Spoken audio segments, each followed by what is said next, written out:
Bonjour les amis, bonjour à toutes, bonjour à tous. 4 avril 2026, il est 14h42.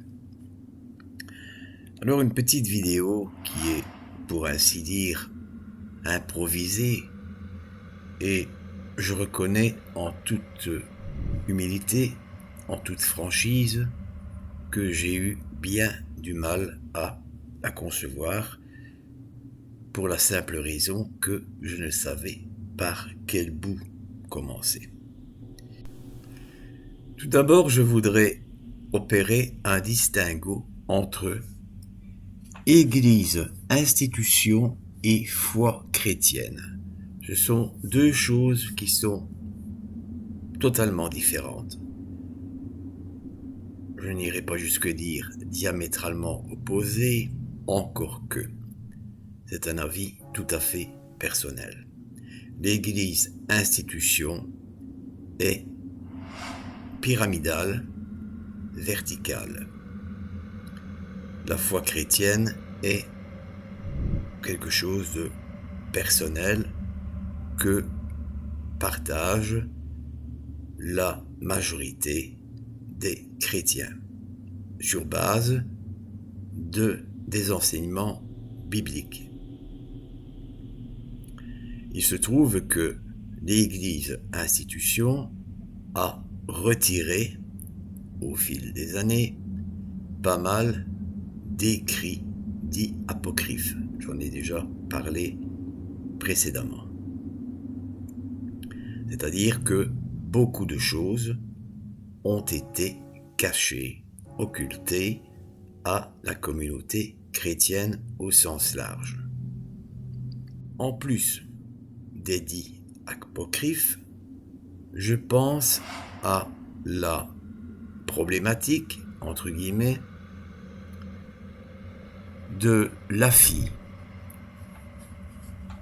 qu'auraient eu Jésus et Marie-Madeleine et qui s'appelle Sarah. Pour ce qui me concerne,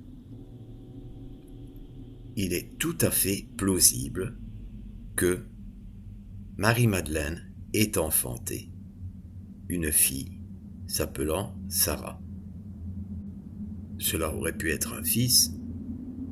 La nature en a décidé autrement. Pourquoi ? Parce que il est bien dit quelque part dans la Bible que Jésus est Dieu fait homme. À mon sens, il n'y a rien d'inhabituel, il n'y a rien d'extraordinaire à ce que Jésus se soit comporté comme un homme.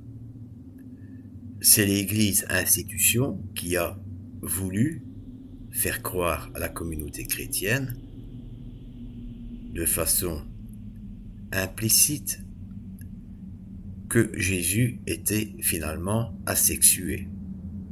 Non, Jésus a vécu une vie d'homme, de même qu'il a été adolescent. Et comme tout adolescent, il a peut-être, à certaines périodes de son évolution, entre guillemets, délinqué. De 12 à 30 ans, il a vécu, comme le commun des mortels, sa vie de préadolescent, d'adolescent et de jeune homme. C'est tout à fait plausible. Pour ma part, il n'y a aucun doute à ce sujet. Je sais que c'est fort controversé ce que je dis parce que je vais vous lire à présent ce que dit Google au sujet de cette parenté entre Sarah, la fille, et ses parents, Jésus-Christ et Marie-Madeleine. Je précise d'entrée que, personnellement, je ne suis pas d'accord avec ce que je vais vous lire. Donc ce qui suit ne reflète aucunement ma pensée. Je vais m'en référer à Google. Voilà ce que Google nous dit. La légende de Sarah, prétendue fille de Jésus et Marie-Madeleine, est une théorie moderne popularisée par des romans comme le Da Vinci Code, sans fondement historique ou biblique. Je vous mettrai à la fin de cette vidéo en commentaire des liens vous permettant de vous faire votre propre opinion avec l'une ou l'autre vidéo qui prétend exactement le contraire. Selon ce récit, donc le Da Vinci Code, Marie-Madeleine aurait fui en Provence, enceinte, donnant naissance à Sarah, ancêtre des rois mérovingiens. Cette histoire se confond surtout avec celle de Sarah la Noire, sainte vénérée par les Gitans aux Sainte Marie de la Mer. Point clé de la légende, selon la théorie selon laquelle Sarah serait l'enfant de Jésus et Marie-Madeleine est une construction romanesque popularisée au XXe siècle, notamment par le livre L'énigme sacrée, Holy Blood, Holy Grail et le Da Vinci Code. Filiation supposée. Sarah, aussi nommée Sarah Damaris, aurait émigré en Gaule avec sa mère après la crucifixion, créant une lignée royale française. Confusion avec Sarah la Noire, la tradition provençale honore Sarah la Noire, servante des Marie, Marie-Madeleine, Marie-Salomé, Marie-Jacobée, arrivée en bateau en Camargue. Les deux figures sont distinctes, mais parfois confondues dans le folklore. Contexte historique, aucune preuve historique ou évangélique ne soutient le mariage de Jésus avec Marie-Madeleine, ni leur descendance, aucune trace dans la Bible. C'est une sorte d'apocryphe, pourrait-on dire. Mais on n'en parle pas, du moins il n'y avait aucune trace. En résumé, il s'agit d'une fiction romanesque, vous voyez, le décor est déjà planté, qui mélange des éléments légendaires, provençaux, et des théories du complot, et non d'une réalité historique reconnue. Cependant, il se trouve que j'ai trouvé une vidéo sur Internet qui explique quelque chose de totalement différent. En gros, cette vidéo, que je n'ai pas regardée jusqu'au bout, raconte que le Vatican a caché cette filiation, a caché cette naissance dans un but bien précis, tout simplement de faire croire à la communauté chrétienne que Jésus n'avait jamais eu de rapport sexuel avec quelque femme que ce soit. On peut parler d'un dossier, il doit y en avoir beaucoup, du Vatican qui n'a pas été déclassifié.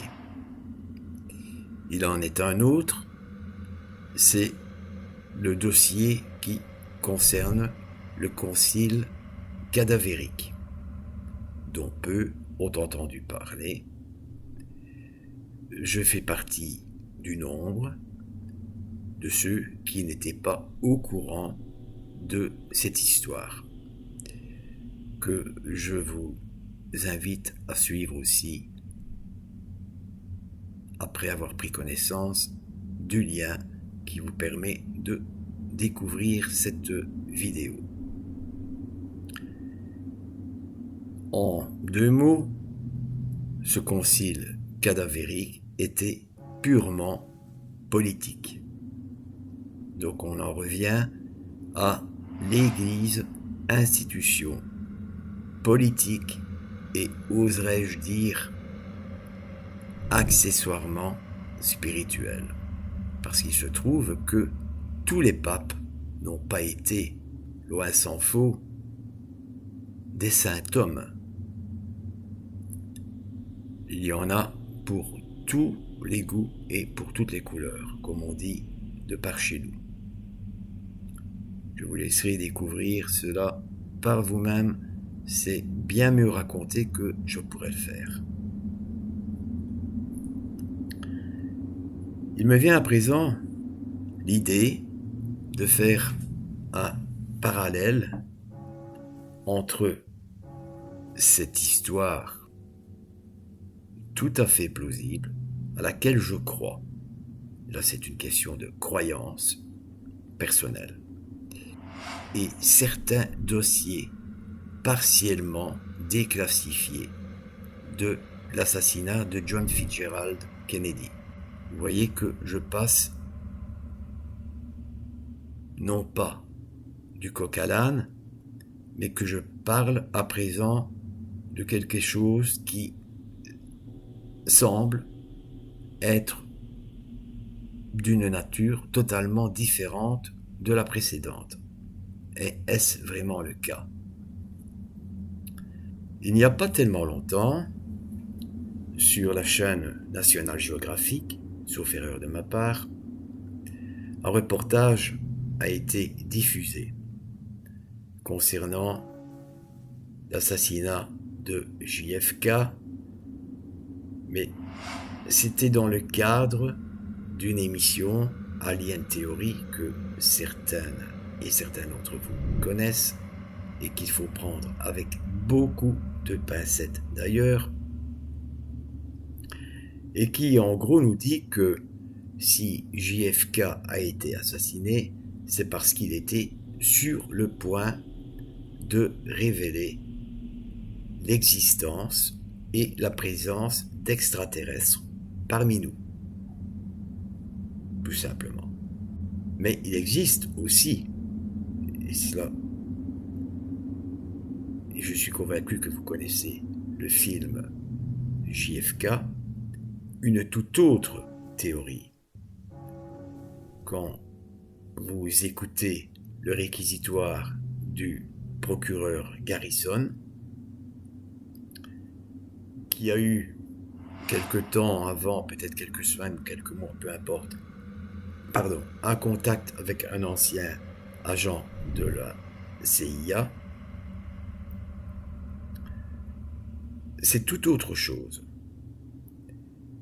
Dans le film JFK, la conclusion est que c'est un coup d'État qui a conduit à l'assassinat de JFK, permettant l'accès au pouvoir d'un président, un Texan, le président Johnson, et quand celui-ci a pris ses fonctions, peu de temps après, la guerre du Vietnam a éclaté.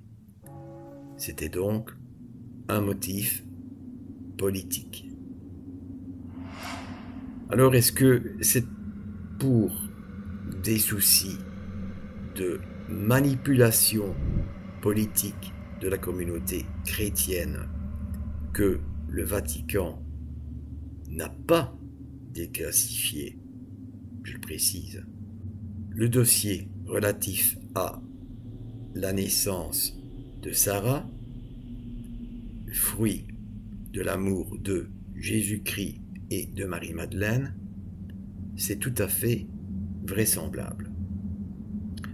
Voilà les amis, je voulais faire cette petite vidéo en guise d'introduction aux vidéos que je vais vous inviter à regarder.